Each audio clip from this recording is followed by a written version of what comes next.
अऊज़ु बिल्लाहि स्समीइल अलीम मिनश शैतानिर रजीम बिस्मिल्लाहिर रहमानिर रहीम अल्हम्दुलिल्लाहि रब्बिल आलमीन व सल्लल्लाहु अला मुहम्मदिन व आलिहि तय्यबीन अत्ताहिरीन अल मासूमीन व लअनतुद दाइम अला अदाइहिम अजमईन मिनल आन इला क़ियाम यौमिद्दीन अम्मा बअदु फ़क़द क़ाल अल्लाहु तबारक व तआला फ़ी किताबिहिल करीम व क़ौलुहुल हक़्क़ व हुवा अस्दक़ुल क़ाइलीन।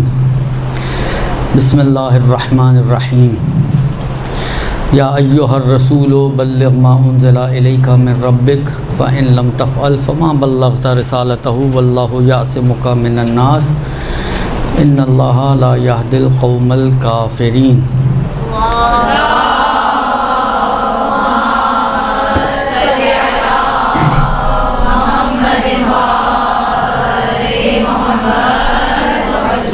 वक़ाल अइज़न अल-यौम अकमलतु लकुम दीनकुम व अतममतु अलैकुम निअमती व रज़ीतु लकुमुल इस्लाम दीना।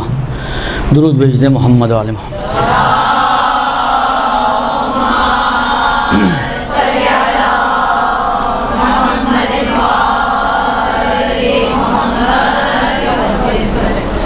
ये दो आयात शरीफ़ा आपके सामने मैंने तिलावत की हैं। आयात भी आपकी जानी पहचानी हैं और इन आयात के बाद ये भी शायद बताने की ज़रूरत नहीं कि मौजू क्या है। अय्याम ग़दीर हैं और उसी मुनासबत से ये दोनों आयतें मैंने आपके सामने तिलावत की हैं। क़िस्सा ग़दीर तो नक्श है आप लोगों के जहनों पर। हज्जतुल विदा से वापसी पर गदीर खुम के मौके पर अल्लाह के रसूल ने इस पैगाम को, इस आयत के ज़िम्न में पैगाम में विलायत को उम्मत तक पहुँचाया। यानी तारीख़ इस्लाम में दो बड़े वाक़यात हुए। एक नुज़ूल वही जिससे पैगंबर की नबूवत का ज़ाहिरी एतबार से आगाज़ हुआ और एक ये ऐलान मन कुन्तु मौला कि जिससे विलायत और इमामत अली इब्न अबी तालिब अलैहिस्सलातु वस्सलाम का ज़ाहिरी तौर पर आगाज़ हुआ। यौम ग़दीर एक बहुत बड़ा, यानी वाक़ई हमें उसकी ना कदर है ना अंदाज़ा है कि कितना बड़ी नेमत परवरदिगार आलम ने इस दिन में हमें अता की है। आप ख़ुद सोच लें कि परवरदिगार आलम इस विलायत के ऐलान से पहले क्या कुछ नहीं दे चुका बशर को, लेकिन इस ऐलान के बाद खुदा ने ऐलान किया अतममतु अलैकुम निअमती, आज मेरी नेमतें तमाम हुई हैं। इतमाम नेमत का दिन है, नेमत आज तमाम हो रही है।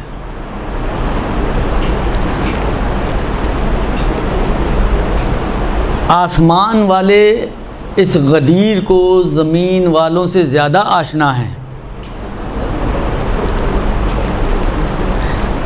शायद इसकी वजह ये हो कि आसमान वाले दर्क करते हैं इस दिन की अहमियत को कि हमारी हस्ती वाबस्ता है इसी दिन के साथ।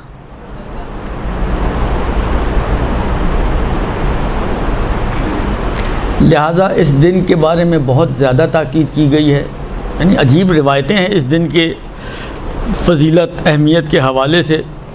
एक रिवायत का जुमला है कि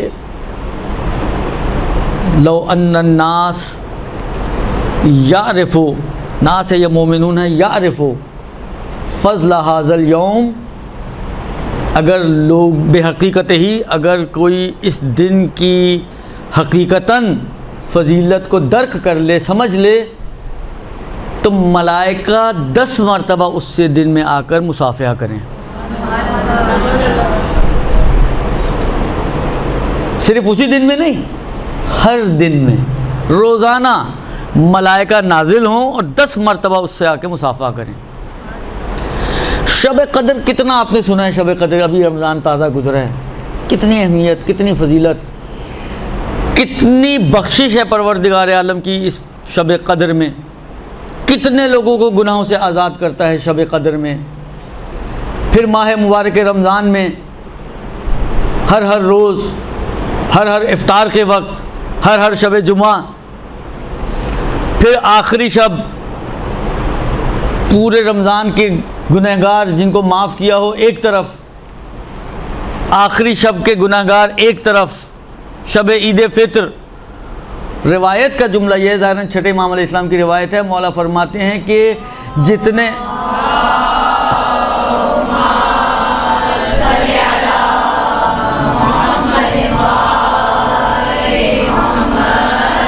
जितने लोगों को परवरदिगार आलम रमज़ान में, शवाए क़द्र में, शब ईद फ़ित्र में आतिश जहन्नुम से आज़ाद करता है, उससे दुगने गदीर के मौके पर परवरदिगार आलम आज़ाद करता है।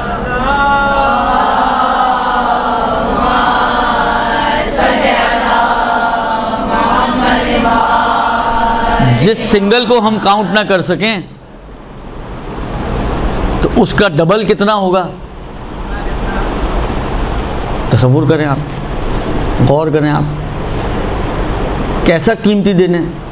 अब आम दिनों में नेकियां करती हैं, कुरान का ऐलान है, वो मन जा बिल हसना फलहू फलहू, किसको आयत याद है, मन जा बिल हसना फलहू अश्रु अमसालिहा, जो नेकी लेकर आएगा एक नेकी के उसका अजर 10 बराबर है। ये आम दिनों में कि एक नेकी का अजर 10 बराबर। गदीर में अगर कोई किसी पर आप इन्फाक करते हैं, किसी की आप सिला रहमी करते हैं, किसी की आप मदद करते हैं, कोई और नेकी अंजाम देते हैं, रिवायत का जुमला यह है कि उसको उस दिन नेकी 2 लाख नेकियों के बराबर है। 2 लाख, 10 कहाँ और 2 लाख कहाँ। अब आप सोचें दिन क्या होगा ये जिसकी अहमियत और फजीलत इतनी हो। देखें, बाज़ औक़ात आप किसी की अता से अंदाज़ा लगाते हैं कि सामने वाले के नज़दीक उस चीज़ की अहमियत कितनी है। किसी की 5 बेटियां हैं, छठी फिर पैदा हो गई बेटी, उसने 20-20 रुपए के नोट निकाल के वो नर्सों वर्सों को, जमादार जो होते हैं, हॉस्पिटल में बांध दिए।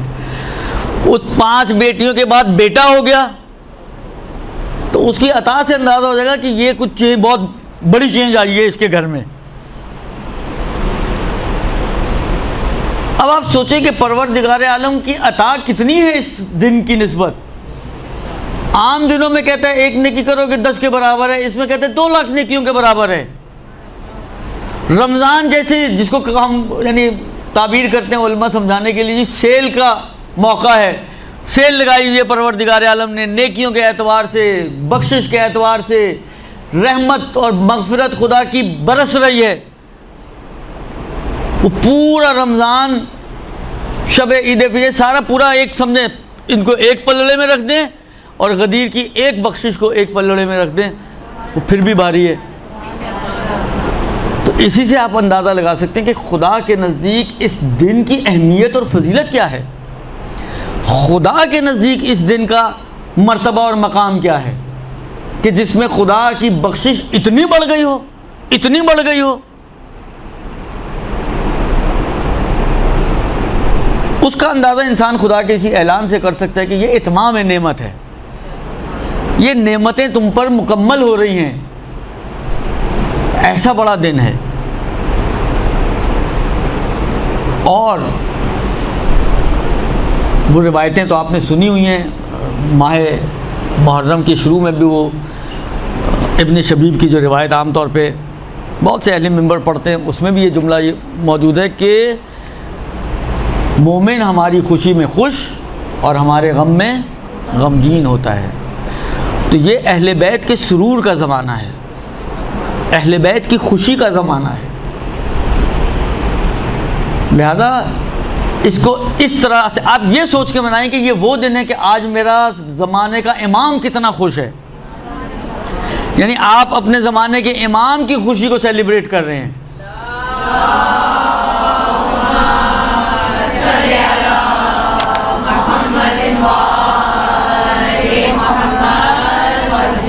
अमीरुल मोमिनीन जुम्मे का दिन है, खुतबा दे रहे हैं, गदीर का मौका है, इत्तफाक से गदीर का बयान कर रहे हैं। खुतबे के बाद मौला ने सारे लोगों को जमा किया और उनको इमाम हसन मुज्तबा के घर ले गए।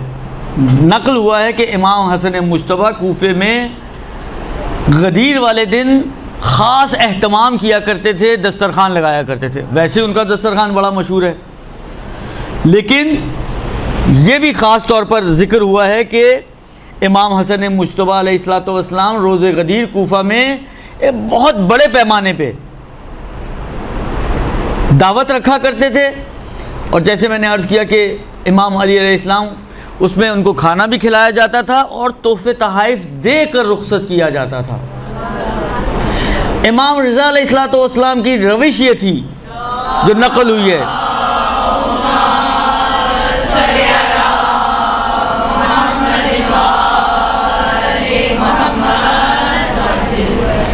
कि मौला जो है, जो गदीर पर मौला से मुलाकात के लिए आया करता था, मौला उसको रोक लिया करते थे, खाना खिलाए बगैर नहीं भेजते थे। इस दिन खाना खिलाने की भी अजीब फजीलत है। अभी इंशाल्लाह अगर मौका आया तो ये अर्ज़ करता हूँ, अभी वो रिवायत भी आपकी खिदमत में। कितना अजर व सवाब है किसी एक मोमिन को खाना खिलाने का, इतना अजर व सवाब बयान हुआ है। अब आप सोचें, आपने एक दावत रखी, 10, 12, 25, 30 मोमिन की दावत कर दी आपने। देखिए, हमारी मुश्किल ये है कि हम लोग बाज़ चीज़ों को बहुत हल्का लेते हैं। अच्छा, अहमियत भी देते हैं तो हमारा जिसको कहते हैं ना कि अंदाज़ ये है कि हम अपनों को छोड़कर परायों पर इन्फाक करने की ज़्यादा अहमियत देते हैं। ये वो दिन है कि आप एक ही दिन में एक ही दावत इताम मोमिन भी हो जाएगा, अपने बहन भाइयों रिश्तेदारों को बुलाएं, सिला रहमी भी हो जाएगी, एक तीर में 2 शिकार हो जाएंगे। आपने इताम का जो अजर था वो भी मिल गया आपको, और सिला रहमी का जो अजर था गदीर के। देखिए, इन सब चीज़ों की हर नेकी के वैसे अपने अपने ताकीदें मौजूद हैं कि इताम मोमिन की एक अपनी ताकीद है, मोमिन की रफ़ हाजत करना ये अपनी ताकीद है, सिला रहमी की एक अपनी ताकीद है। लेकिन गदीर के दिन पर्टिकुलरली इन चीज़ों के ऊपर ताकीद की गई है। हाथ मिलाने का अपना अजर सवाब है। गदीर के दिन ख़ास तौर पर हाथ मिलाने की ताकीद की गई है, और वही हाथ मिलाकर अल्हम्दुलिल्लाहिल्लज़ी जअलना मिनल मुतमस्सिकीना, इसको पढ़ने की ताकीद की गई है। तो अगर आप रिश्तेदारों को बुला लें, अपने बहनों को, भाइयों को, और कोई अकरबा में से जो आपके सिला रहमी के दायरे में आते हैं, मौजूद हैं आपके शहर में, दावत करनी ही है, खाना खिलाना ही है, उनको बुला लें। सिला रहमी भी हो गई, इताम भी हो गया, और 4 जो इसके अंदर चीज़ें आएंगी उनको भी आप उसके अंदर जमा कर सकते हैं। आप एक ही दावत के अंदर कई सवाब हासिल कर सकते हैं अगर करना चाहें तो, बशर्ते हवा शुरूत है। तो बहुत इमाम रज़ा अलैहिस्सलाम रोक लिया करते थे, और फिर जब वो रुखसत होने लगता था तो इमाम अलैहिस्सलाम उसको मुख्तलिफ़ तरह के तहाइफ दिया करते थे कि ये ले जाओ अपने घर वालों के लिए, अपने बच्चों के लिए।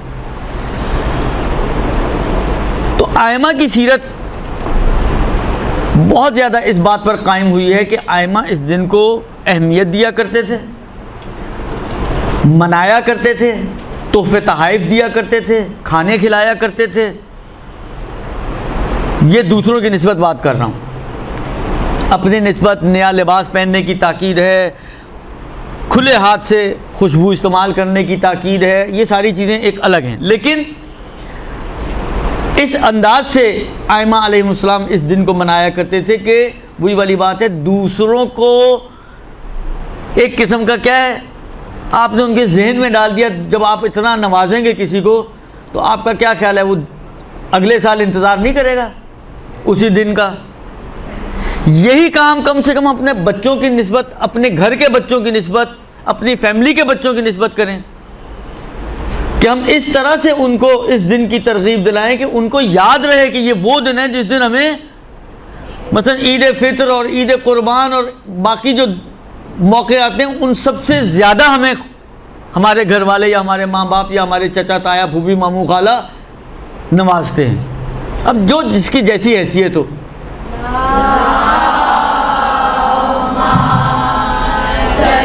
चलते चलते बंद हो जाता है।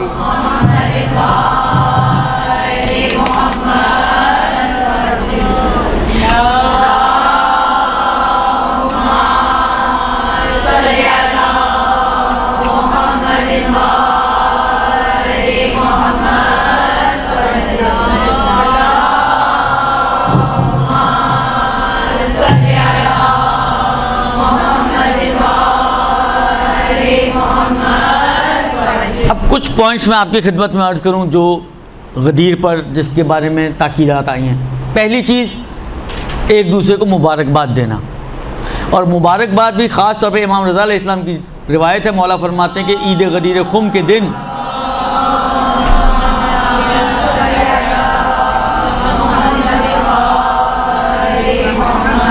एक दूसरे को मुबारकबाद दो, और जब भी मुबारकबाद दो तो साथ साथ ये जुमले भी दोहराई, अल्हम्दुलिल्लाहिल्लज़ी जअलना मिनल मुतमस्सिकीन बिविलायति अमीरुल मोमिनीन वल आइमा सलामुल्लाह अलैहिम। ये एक।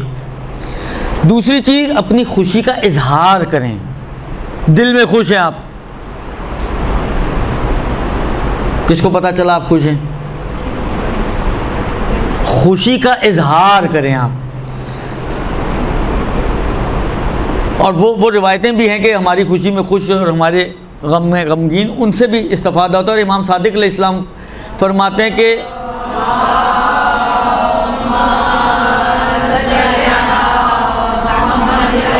हकीकतन रोज़े गदीर जो है वो फ़राह और सुरूर का दिन है।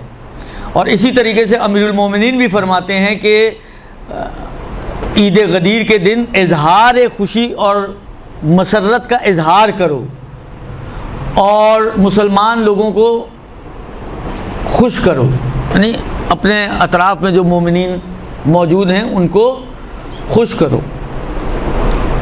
मुसाफ़िया करना, वही हाथ मिलाना, उसकी भी बहुत ज़्यादा ताकीद की गई है।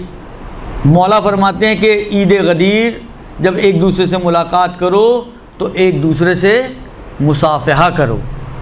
अब देखें, मुसाफ़िहा करो आया तो है रिवायत में। अब ये नहीं है कि महरम ना महरम सारी क़ैद व क़ुयूद छोड़ के आप कहें नहीं। आगा सर ने कहा था हाथ मिलाने का बहुत अजर व सवाब है। वो जो अपनी हुदूद और क़ुयूद हैं वो अपनी साथ मौजूद हैं। महरम ना महरम की जो पाबंदी है वो अपनी जगह पे मौजूद है, दुरुस्त। इसी तरीके से मुसाफे के वक्त भी ये इस ज़िक्र की जो है वो ताकीद की गई है। इसके बाद अपने आप को आराइश करें और नया लिबास पहने। इसके बारे में भी गदीर के मौके पे ताकीद आई है। 8वें इमाम की रिवायत है, मौला फरमाते हैं कि गदीर अपने आप को आरास्ता करने और ज़ीनत करने का दिन है। बस जो कोई भी गदीर के दिन ज़ीनत करे, परवरदिगार आलम उसके छोटे और बड़ी ख़ताओं को माफ़ कर देगा और उसकी तरफ फ़रिश्तों को भेजेगा जो उसके नेकियों को लिखेंगे और उसके मरातिब को अगले साल गदीर तक बुलंद करते रहेंगे मुसलसल। तो अपने बच्चों को नए कपड़े दिलवाएं। देखें, फिर मैं वही अर्ज़ कर दूं कि जो जितना जिसकी गुंजाइश हो, ज़रूरी नहीं है कि आप अपने कपड़ों से बाहर जाएं या बहुत ही जितनी आपकी कैपेसिटी है उस कैपेसिटी के एतबार से नए कपड़े बच्चों को दिलाएं, अपने नए कपड़े, नया लिबास घर वालों के लिए। बिलाखिर ये सारी वो चीज़ें हैं कि, और फिर मौला फरमाते हैं कि अगर ये अगले साल तक मर जाए और इसने कोई गुनाह कबीरा अंजाम ना दिया हो तो ये शहीद मरेगा, और अगर ये अगले साल तक ज़िंदा रहा तो ये सआदतमंद ज़िंदगी गुजारेगा और खुशबख्त रहेगा। ये इसी तरीके से इमाम सादिक अलैहिस्सलाम फरमाते हैं कि वज़ाइफ़ रोज़े गदीर में से एक ये है कि मोमिन पाक व पाकीज़ा हो और जो भी उसके पास कीमती तरीन लिबास है उस लिबास को पहने, कीमती लिबास पहने। इसके बाद फरमाते हैं कि वही खुशबू वगैरह से इस्तिफ़ादा करना, इसकी भी बहुत ताकीद की गई है। इमाम सादिक अलैहिस्सलाम उन्हीं वज़ाइफ़ में से जो ईद गदीर के बारे में उन्होंने बयान फरमाया उसमें फरमाते हैं मोमिन को अपनी तवान और वुसअत के मुताबिक खुले हाथ से खुशबू को इस्तेमाल करना चाहिए। वही भाईचारे का, अखुवत का पैमान एक दूसरे के साथ बांधें, इसका भी तज़किरा किया गया है। एहसान और इन्फाक, लोगों के हक़ में एहसान करें, नेकी करें और उनके ऊपर ख़र्च करें, इन्फाक करें। इसकी भी गदीर के लिए ताकीद आई है। जब मैंने ऊपर भी अर्ज़ किया अभी आपको, इमाम हसन मुज्तबा का कि अमीरुल मोमिनीन सब को ले जाया करते थे खाना खिलाने के लिए। इमाम रज़ा अलैहिस्सलाम खाने पे रोका करते थे, तोहफ़े तोहफ़ दे कर लोगों को रुख़सत किया करते थे। सिला रहम, इमाम सादिक अलैहिस्सलाम की रिवायत, वो काम के जो ईद गदीर में मुस्तहब है उसमें एक सिला रहम है।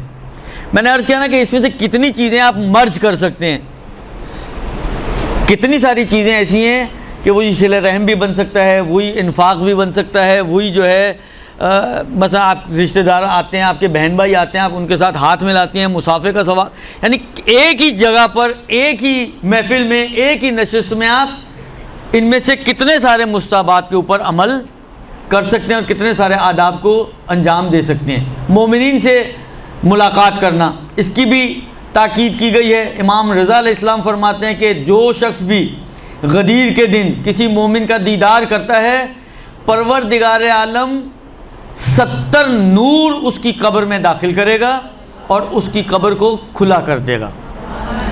कितना डरते हैं हम लोग कि कब्र में तारीकी होगी और कब्र तंग होगी। तंगी कब्र से भी इमाम सज्जाद ने अपने उस वो जो उनकी अबू हमज़ा शुमाली दुआ है उसके अंदर तज़किरा किया है। ज़ीक़ लहदी, उसकी तंगी का भी तज़किरा किया है, उसकी तारीकी का भी तज़किरा किया है। तो एक तीर में दो शिकार, मोमिन से मुलाकात करने जाएं। अब ज़रूरी नहीं कि आप कोई 200 किलोमीटर चलकर जाएं और उस पड़ोस में मोमिन है। सिर्फ इस मुस्तहब पे अमल करने के लिए, इस अज्र व सवाब को हासिल करने के लिए मैं कई दफ़ा आप लोगों की खिदमत में अर्ज़ कर चुका हूँ। बाज़ रिवायतों का मफ़हूम यह है कि अगर आपके पास कोई रिवायत पहुँचे हम अहले बैत की निस्बत और उसमें किसी नेकी पर अज्र व सवाब का वादा किया गया हो और आप उसी अज्र व सवाब को हासिल करने के लिए उस पर अमल करें, तो परवरदिगार आलम अपने फजलो करम से वो अज्र व सवाब अता करेगा, वलो लम नकुल हो, चाहे वो हमने ना भी कही हो। यानी वो रिवायत हमारी, यानी झूठी रिवायत ही क्यों ना हो, लेकिन हमारे नाम से आप तक पहुंची, आपने उसी अज्र व सवाब को हासिल करने में, ये इमाम रज़ा अलैहिस्सलाम की रिवायत कि आप किसी बरादर मोमिन की मुलाकात के लिए जाएं, परवरदिगार आलम 70 नूर आपकी कब्र में भेजेगा और आपकी कब्र को गुशादा करेगा। इसी अज्र व सवाब की खातिर आप जाएं, अपने अड़ोस पड़ोस में कोई मोमिन हो मुलाकात करें जाके उससे, सिर्फ इसी अज्र व सवाब को हासिल करने के लिए परवरदिगार आलम आपको देगा। अब इमाम रज़ा ने कहा हो तो फबिहा, ना भी कहा हो तब भी मिल जाएगा आपको। तो आप कौन से घाटी में रहीं, कौन सा नुकसान हुआ आपका? आप तो हर हाल में कहें तो भी और ना कही हो तब भी, आप सिर्फ इस रिवायत पर अमल करने की खातिर ये काम करें, परवरदिगार आलम आपको ये अज्र व सवाब अता करेगा। और फिर मौला फरमाते हैं वह हर रोज़ 70,000 फरिश्ते उसकी कब्र की ज़ियारत में आएंगे और उसको बहिश्त की बशारत देंगे। कितनी सस्ती हो गई बहिश्त आपके लिए। आप मोमिन से मुलाकात करें गदीर वाले दिन जाके, कब्र खुली भी हो गई, कब्र नूरानी भी हो गई, मलाइका आपकी कब्र में आएंगे, बहिश्त की बशारत भी देंगे, तो और क्या चाहिए इंसान को। सारे पापड़ हम इन्हीं चीज़ों के लिए बेलते हैं, सारे हमारे सारे एफ़र्ट्स ही इन्हीं चीज़ों के लिए। हम वो तो है नहीं कि हम कहें खुदाया हम तुझे अहले इबादत समझते हैं इसलिए तेरी इबादत करते हैं। वो तो जो कहते हैं ना 5 मिनटों में पता चल जाता है कि हम कितना अहल समझते हैं खुदा को, तो इसलिए हम ऐसी बातें करते ही नहीं हैं। लेकिन बिलाखिर ये तो चाहते ही हैं ना, हर किसी की ख्वाहिश है, हर किसी की तमन्ना है कि कब्र खुली हो, कब्र में तारीकी ना हो, रोशनी हो और हमें बहिश्त मिल जाए। जाए मुलाकात करें गदीर वाले दिन, आपको ये सब कुछ मिल जाएगा, इसमें कौन सी परेशानी की बात है। अब इमाम रज़ा जाने और खुदा जाने। इसके बाद मोमिनीन की हाजत को दूर करना। बहुत से लोगों की बहुत सारी ख्वाहिशात होती हैं, आप में से कितने ऐसे होंगे जो दूसरों की हेल्प करते हैं? दुरुस्त, अगला महीना मतलब बाद लोगों के राशन बांधे हुए हैं, अगले महीने में दिन कितने हैं? अभी अगस्त शुरू होने में, अगर आप कहेंगे हम तो महीने की पहली, दूसरी, तीसरी को देते हैं, एक हफ्ता पहले दे दें, वही जो आपने नेकी की होगी 10 अजर मिलेंगे, एक हफ्ता पहले दे देंगी 2 लाख के बराबर अजर मिल जाएगा आपको। देना तो है ही, आपने फिक्स तो किया हुआ है। किसी को फीस के पैसे देते हैं, जाके उसको पैसे देते हैं, ये लो जी फीस बढ़ा देना, पहली आने वाली है। थोड़ी सी वो भी परेशान होगी कि इस दफ़ा आपको क्या हो गया, आप वक्त से पहले दे रही हैं, लेकिन बहरहाल फ़ायदा तो आपने लेना है ना, उसकी परेशानी को हम क्या करें। लिहाजा फरमाते हैं कि रफ़ हाजत मोमिन, उसके बारे में भी ताकीद की गई है। इमाम अली अलैहिस्सलाम फरमाते हैं कि वो शख्स के जो किसी मोमिन की ईद गदीर वाले दिन किफ़ालत करे, परवरदिगार आलम की बारगाह में मैं ज़ामिन हूँ कि वो कुफ्र से और परेशानियों से अमान में होगा। क्योंकि ये भी एक बहुत बड़ा जिसको कहें ना टेंशन है, तलवार लटकी हुई है कि जब हम मरें तो किस हालत में मरेंगे। आप वाक़यात उठा के देखें, शायद आप लोगों ने बहुत सुना हो ये किस्सा, बरसीसा आबिद का किस्सा। हयातुल क़ुलूब की जो जिल्द अव्वल है उसके आखिर में कुछ किस्से बयान किए, उसमें भी ये मौजूद है। मुस्तजाबुद दावात इंसान है, लेकिन जब मरा तो कुफ्र की मौत मरा। मौला कह रहे हैं कि मैं ज़ामिन हूँ खुदा की बारगाह में कि ये काफिर होने से और परेशान होने से महफूज रहेगा। अब जिसके ज़ामिन अली इब्न अबी तालिब जैसी हस्ती हो, मैं और आप ज़मानत देते हैं तो लोग थोड़े से अपने आप को टेंशन फ्री समझते हैं, जबकि मेरी और आपकी क्या औकात है। वो मालिके कायनात, मालिक हकीकी तो परवरदिगार आलम है, लेकिन वो मिनन्नास मन यशरी नफ्सहु इब्तिगा मरज़ातिल्लाह वल्लाहु रऊफ़ुन बिल इबाद, जो मर्ज़ी इलाही का मज़हर हो, वो अगर किसी को ज़मानत दे तो फिर तो उसको तो बिल्कुल ही टेंशन फ्री हो जाना चाहिए इन चीज़ों से। इसी तरीके से गुस्ल करने की ताकीद आई है, इज्तिमाआत बरकरार करने की ताकीद आई है, और दुआ, रोज़ा, नमाज वगैरह ये सब कुछ आया है। रिवायत का जुमला ये है कि इमाम फरमाते हैं, इमाम सादिक अलैहिस्सलाम, ये ईद यानी ईद गदीर, ईद कुर्बान और ईद फितर से भी बड़ी ईद है।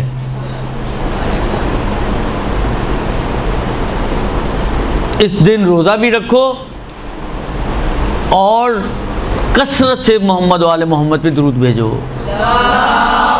ये आज के दिन के लिए नहीं, उस दिन के लिए।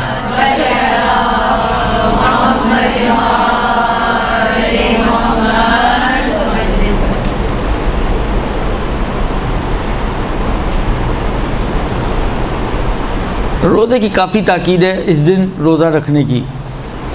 एक रिवायत अर्ज़ कर दूँ, इमाम सादिक अलैहिस्सलाम फरमाते हैं कि ईद गदीर के रोज़े के अजर व सवाब के हवाले से कहते हैं, इस दिन रोज़ा रखना पूरी उम्र जो आपकी दुनिया में है उस उम्र के बराबर रोज़ा रखने का अजर व सवाब है। एक रोज़ा पूरी ज़िंदगी के रोज़े का अजर व सवाब रखता है। और बाद रिवायतों में है कि इस दिन का रोज़ा 60 साल के गुनाहों का कफ़ारा है। आपके 60 साल के गुनाह इन परवरदिगार आलम माफ़ कर देता है। किसी को इफ्तार कराना, जो शख्स ईद गदीर की इफ्तार किसी एक मोमिन को कराए, गोया उसने 10 लाख अफराद जो पैगंबरों में से हों, शहीदों में से हों, सिद्दीकीन में से हों, एक शख्स को इफ्तार कराना 10 लाख अम्बिया, शुहदा, सिद्दीकीन को इफ्तार कराने का अजर व सवाब है। और अब आप ख़ुद सोच लें कि अगर कोई मुतअद्दिद लोगों को करवाए तो उसका क्या अजर व सवाब होगा। फिर मौला फरमाते हैं कि इसके बारे में भी फरमाते हैं कि मैं ज़ामिन हूँ खुदा की बारगाह में, ये भी मौला की रिवायत है कि ये कुफ्र से और फ़क्र से आसूदा रहेगा, और अगर उसी दिन या उसी रोज़ मर गया तो अगली गदीर तक मर गया तो परवरदिगार आलम उसको उसका अजर व सवाब देगा। तो ख़ुलासा ये कि इस दिन इत्आम का भी और इफ़्तार का भी बहुत सवाब है। इत्आम का अलग है, इत्आम भी उन वज़ाइफ में से जो इमाम सादिक ने बयान किए गदीर के हवाले से, उसमें एक इत्आम भी है कि खाना खिलाना, मसलन दिन में खाना खिलाना, उसके बारे में भी ये है कि मसलन अम्बिया को खाना खिलाने के बराबर है। इजहार बराअत अज़ दुश्मनान अमीरुल मोमिनीन, उसका सबसे आसान चीज़ गदीर वाले दिन दुआए सनमी कुरैश पढ़ें। वो दुआए सनमी कुरैश अमीरुल मोमिनीन ही की तालीम करदा दुआ, और बराअत नामा है अमीरुल मोमिनीन का अपने जिब्त तागूत से जो बड़े दुश्मन थे अमीरुल मोमिनीन के, और उनकी दो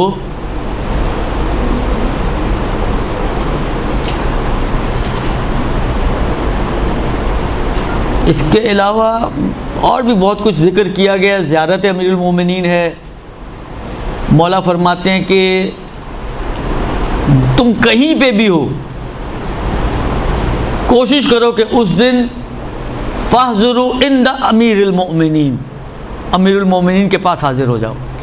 अच्छा, इसका दो तरह से माना किया जा सकता है इस रिवायत का। मेरे जहन में यूँ आ रहा है, शायद बहुत ही ज़ाहिरी माना अगर देखें जो बहुत ही रोशन हो, वो तो शायद यही है कि क्यों आया फ़ाहज़िरू इंद अमीरुल मोमिनीन, फ़ाहज़िरू इंद अमीरुल मोमिनीन, कहीं पे भी हो अमीरुल मोमिनीन की बारगाह में हाजिर हो जाओ। तो एक माना तो अमीरुल मोमिनीन की बारगाह में हाजिर हो जाओ, ज़ाहिरी माना जो बहुत ही रोशन समझ में आता है ये कि नजफ़ पहुँच जाओ, तो आप पहुँच गए इंदा अमीरुल मोमिनीन। लेकिन एक छोटा सा एहतमाल मेरे जहन में आ रहा है, क्योंकि इसमें हर शख्स को मुखातब किया गया ना, कहीं पे भी हो, लेकिन तो हर शख्स में तो इतनी वुसअत नहीं होती कि वो कहीं पे भी हो वो अमीरुल मोमिनीन तक पहुँच जाए। या जैसा आज के ज़माने में फ़्लाइट्स की परेशानियाँ चल रही हैं, आप अमीरुल मोमिनीन तक पहुँच जाएँ, तो शायद मुमकिन है ये भी मुराद हो कि कहीं पे भी हो अपने आप को कम से कम अमीरुल मोमिनीन से मरबूत कर लो, अमीरुल मोमिनीन को अपने जहन में हासिल कर लो। शायद मैं फिर कह रहा हूँ कि ये बहुत ज़ाहिरी माना नहीं है, एक ऐसी सब में ज़ईफ़ सा एहतमाल मेरे जहन में यूँ आ रहा है कि शायद मुमकिन है ये भी मुराद हो, क्योंकि अलल इतलाक़ सबको मुखातब करके मौला यानी इस रिवायत में आया है। तो तुम अपने आप में मौला को हाजिर कर लो, गोया तुम अमीरुल मोमिनीन की खिदमत में हो। इमाम अली नक़ी ने उनकी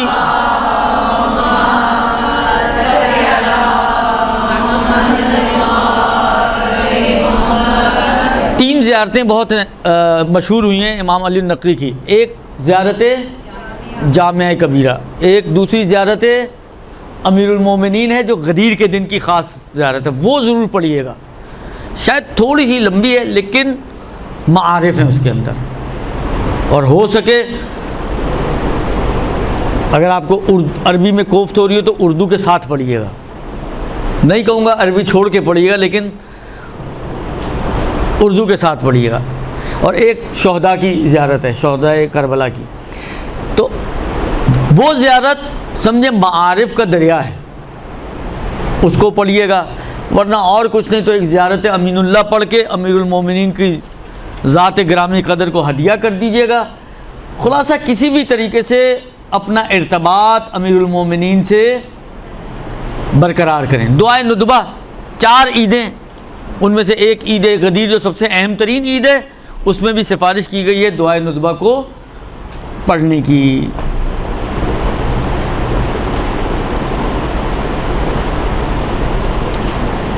इमाम रज़ा अलैहिस्सलाम, मैंने अर्ज़ किया कि हदिया देने की बहुत ताकीद है। इमाम रज़ा अलैहिस्सलाम ने फरमाया, यानी वो जो किस्सा आपकी खिदमत में अर्ज़ किया कि वो रोकते थे और मुख्तलिफ़ तरह के बख्शिश और हदिया देकर लोगों को रुखसत किया करते थे। तो ये कुछ चीज़ें हैं कि जो हमें चाहिए कि ये बहुत मैंने मुख्तसरन कुछ चीज़ें बयान की हैं, और भी बहुत सारी चीज़ें आपको मिल जाएंगी। बहुत से उलमा की इस वक्त तो बहुत कुछ इस वक्त मार्केट में चल रहा है, आपके सोशल मीडिया पे, व्हाट्सएप वगैरह पे, तो वहाँ पे भी अगर आप देखेंगे तो आपको मिलेगा कि बहुत सारी और भी चीज़ें मुमकिन है आपको वहाँ पर मिले। मैंने कहा ना, नमाज़ें हैं, ज़ियारतें हैं, दुआएँ हैं, रोज़े की ख़ास ताकीद है। इन चीज़ों के अलावा ये जो सोशली कुछ चीज़ें जो बयान की हैं, मैंने कहा ना कि वो बहुत सारी चीज़ें ऐसी कि वो आप एक ही दावत में समझें जमा कर सकते हैं। बाकी अब गदीर के हवाले से क्या अर्ज़ करूं आपकी खिदमत में, सिर्फ एक बात छोटी सी और अर्ज़ करूं, और आपको अब मैं इसके बाद थोड़े से मसाइल फ़िक़्ह, एक आध सवाल भी पिछले हफ्ते आया था और वो कुछ एक आध बात मैंने कही थी कि मैं अगले हफ्ते अगर आए तो अर्ज़ करूंगा आपकी खिदमत में, तो मेरा ख्याल है आपका टाइम पूरा हो जाएगा। देखिए, आयत पे आप गौर करें थोड़ा सा। जो आयत गदीर के हवाले से आम तौर पर पेश की जाती है, या अय्युहर रसूल बल्लिग़ मा उन्ज़िला इलैका मिन रब्बिक, देखिए मुझे तो ताज्जुब होता है इस किस्से के बाद। वो एक शख्स आया रसूल खुदा की खिदमत में, आके कहा कि ये आपने अपनी तरफ से कह दिए, अपनी मोहब्बत में आपने, और फिर उसने कहा था कि अगर ये खुदा का पैगाम है तो मेरे ऊपर अज़ाब आए। तो साला साइलुन बिअज़ाबिन वाक़िअ, सूरह मारिज की बिल्कुल पहली आयत, और उसके ऊपर एक पत्थर गिरा जो उसको हलाक करता हुआ गिर गया। कहने का मकसद है कि इस आयत के अंदर खुद खुदा ने कहा है, या अय्युहर रसूलो, ए रसूल, बल्लिग़ मा उन्ज़िला इलैका मिन रब्बिक, उस पैगाम को पहुंचा दो जो तुम पर तुम्हारे रब की तरफ से नाजिल हुआ है। इस आयत के होते हुए कहाँ गुंजाइश निकलती है कि इंसान ये तसव्वुर करे कि ये खुदा के रसूल ने अपनी मोहब्बत में, अपने चचाजाद भाई की उल्फत में, अपने दामाद की मोहब्बत में, बिलाखिर जो भी आप कहें उसमें मगलूब होकर ये पैगाम दिया है। कुरान की आयत नहीं है मगर ये, आयत का जुमला नहीं है मगर ये, यानी इसके होते हुए कोई गुंजाइश बनती है? मिन रब्बिक, खुद खुदा ने कहा है कि जो पैगाम तुझे तेरे रब से तेरे ऊपर नाजिल हुआ है वो पैगाम लोगों तक पहुंचा दे। अच्छा, आगे कराती ने, मोहसिन कराती ने एक तरीका अपनाया ये साबित करने के लिए पैगाम इमामत है। कहते हैं इसलिए कि देखें, इससे पहले नमाज, रोज़ा, हज पे तो वापस आ रहे हैं ना, नमाज, रोज़ा, हज, ज़कात, जिहाद, ये सारी चीज़ें, शराब की हुर्मत, खमर, झूठ की हुर्मत, जिना की हुर्मत, ये सारा यानी तकरीबन दीन पहुंच चुका है। ऑफिशियली अगर कोई चीज़ नहीं पहुंची तो वो एक चीज़ थी, वो इमामत थी। और अब खुदा कह रहे हैं कि वो पैगाम जो खुदा ने दिए वो पहुंचा दे। इसका मतलब क्या है? जो पैगाम खुदा की तरफ से तुझ पर नाजिल हो चुका है वो पहुंचा दे। अगर कोई ऐसा पैगाम होता जो पहले से पहुंचाया जा चुका होता तो ताबीर ये सही नहीं थी, इस लहन से खुदा ना कहता, क्योंकि आगे से अल्लाह के रसूल कह सकते थे ना, खुद या अल्लाह मैं तो पहुंचा चुका। तो अल्लाह के रसूल ने नहीं कहा कि मैं पहुंचा चुका, बल्कि इस पैगाम की, इस आयत के नाजिल होने के बाद फिर यह ऐलान किया कि मन कुन तो मौला हुफाज़ अलिल मौला। खुद ये बहुत बड़ी रोशन करीना है इस बात के ऊपर कि वो पैगाम इमामत और विलायत अमीरुल मोमिनीन था।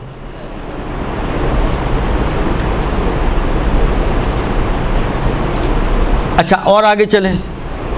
या अय्युहर रसूल बल्लिग़ मा उन्ज़िला इलैका मिन रब्बिक फ़इन लम तफ़अल वमा बल्लग़्ता रिसालतहू। अगर तूने ये पैगाम नहीं पहुंचाया तो ए रसूल याद रखना तूने कोई भी कार्य रिसालत अंजाम। अब आप सोचें कितना वज़नी पैगाम होगा, कितना अहम पैगाम होगा कि अगर उसको तराजू के एक पलड़े में रख दें। देखें, ये रसूल का आखिरी अय्याम है, इसी में रसूल ने कहा था ना कि अनकरीब में तुम्हारे दरमियान से चला जाऊंगा। खुतबे में अल्लाह के रसूल ने यह बयान किया था। और गदीर 18 ज़िलहज और 28 सफ़र, कितना टाइम है? 18 ज़िलहज से 18 मुहर्रम, 18 मुहर्रम से 18 सफ़र और 10 दिन, 2 महीने 10 दिन बाद अल्लाह के रसूल इस दुनिया से तशरीफ़ ले गए। रसूल की ऐलान नबूवत के बाद 40 साल की उम्र मुबारक में ऐलान नबूवत ज़ाहिरी तौर पे जो हुआ, और 63 साल में रसूल की शहादत। कितने साल हो गए? 23 साल। 23 साल में से, अब मैं सिर्फ कैलकुलेशन के हिसाब से समझा रहा हूँ, हो सकता है बहुत एक्यूरेट ये बातें ना हो, लेकिन 23 साल में से 2 महीने 10 दिन कम कर दें और 23 साल की जहमतें, मेहनतें, मुशक्क़तें एक पलड़े में डाल दें, और रसूल खुदा ने इस दीन को यहाँ तक पहुँचाने के लिए कोई कम जहमतें नहीं उठाई हैं, मुशक्क़तें कम नहीं थी रसूल खुदा की। घर से ठीक ठाक निकला करते थे, जब घर पहुँचा करते थे तो ज़ख्मी और लहू लुहान होकर आया करते थे। कभी कचरा डाला गया रसूल खुदा के ऊपर, कभी रास्ते में कांटे बिछाए गए हैं, कभी ताने, कभी साहिर, कभी अपना शायर, कभी क्या। ये चीज़ें देखें, आप अपने माशरे के हिसाब से बात चीज़ों को जज ना करें। आपने किसी को शायर कह दिया तो क्या हुआ, कौन सी बड़ी ऐसा हो गया। उस माहौल को, उस माशरे को जहन में रखें कि जिनमें ये बातें कही जा रही थी, उसके हिसाब से कितना बड़ा ताना हुआ करता होगा। ये जहाँ से आप गुजरे, कोई आपको ताना दे तो गुजरना इंसान का दोबर हो जाता है। देखिए, जिस्मानी टॉर्चर से ज़्यादा मुश्किल ज़हनी टॉर्चर होता है। रसूल खुदा ने जिस्मानी मुश्किलात भी तहम्मुल किए हैं और ज़हनी मुश्किलात को भी तहम्मुल किया है, और अल्लाह ने कितनी आसानी से कह दिया, ए रसूल ये पैगाम नहीं पहुँचाया, कुछ भी नहीं किया, सारा कुछ उठा के एक पलड़े में और ये पैगाम एक पलड़े में। तो अब कुछ ढूंढने हम ऐसी कोई चीज़ के अगर वो ना हो तो सारा दीन ही बर्बाद हो जाता हो। कोई तो ऐसी चीज़ होनी चाहिए ना जो रिवायतों में बयान हुई हो कि देखो अगर ये नहीं है तो ना तुम्हारी नमाज नमाज है, ना तुम्हारा रोज़ा रोज़ा है, ना तुम्हारी कोई और इबादत है। तो फ़कत एक ही चीज़ नज़र आती है कि बुनियल इस्लाम अला खम्सिन, इस्लाम को 5 चीज़ों पर बुनियादें रखी गई हैं, अस्सलातो वज़्ज़कातो वस्सौमो वल हज्जो वल विलाया। नमाज़ो, रोज़ा, हज्जो, ज़कात और विलायत अली इब्न अबी तालिब। और जितनी ताकीद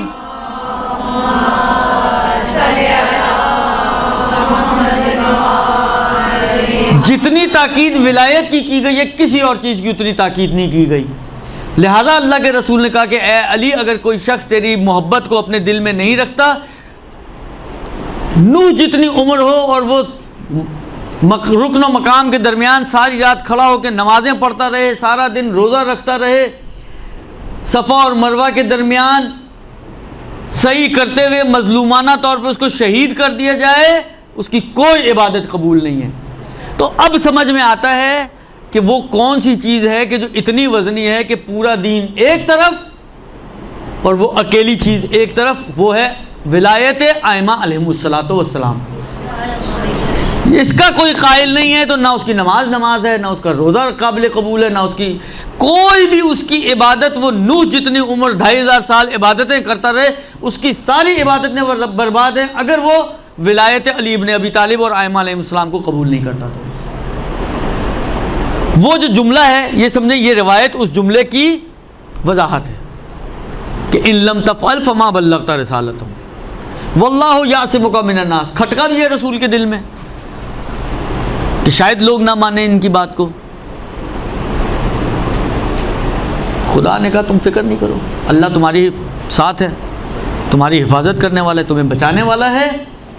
और ये जुमला बड़ा अजीब व गरीब है, इन्नल्लाह ला यहदिल कौमल काफिरीन। मौका कब का है? ये आयत जो नाजिल हुई है, कब नाजिल हुई है? हज के मौके पर।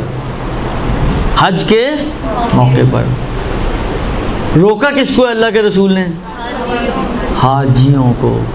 इससे पहले सूरह बराअत का ऐलान हो चुका है, काफिरों का इस सरजमीन में दाखिला ममनू हो चुका है। यानी उस ममनू होने के बाद तो इस सरजमीन में जो होंगे वो कौन होंगे? खुदा फिर क्या कह रहा है?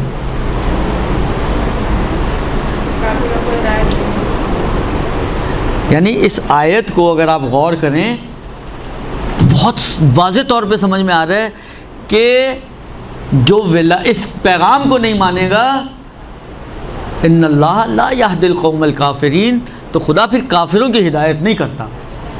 खुदा कह सकता था कि खुदा जो है वो भटके हुओं की हिदायत नहीं करेगा, गुमराहों की हिदायत नहीं करेगा। मैंने कहा काफिरों की फिर हिदायत नहीं होती। अब एक रिवायत आखिरी आपको सुनाऊं और ये बात ख़त्म करूं, और वो इमाम हसन मुज्तबा के वाक़यात में हमें मिलती है।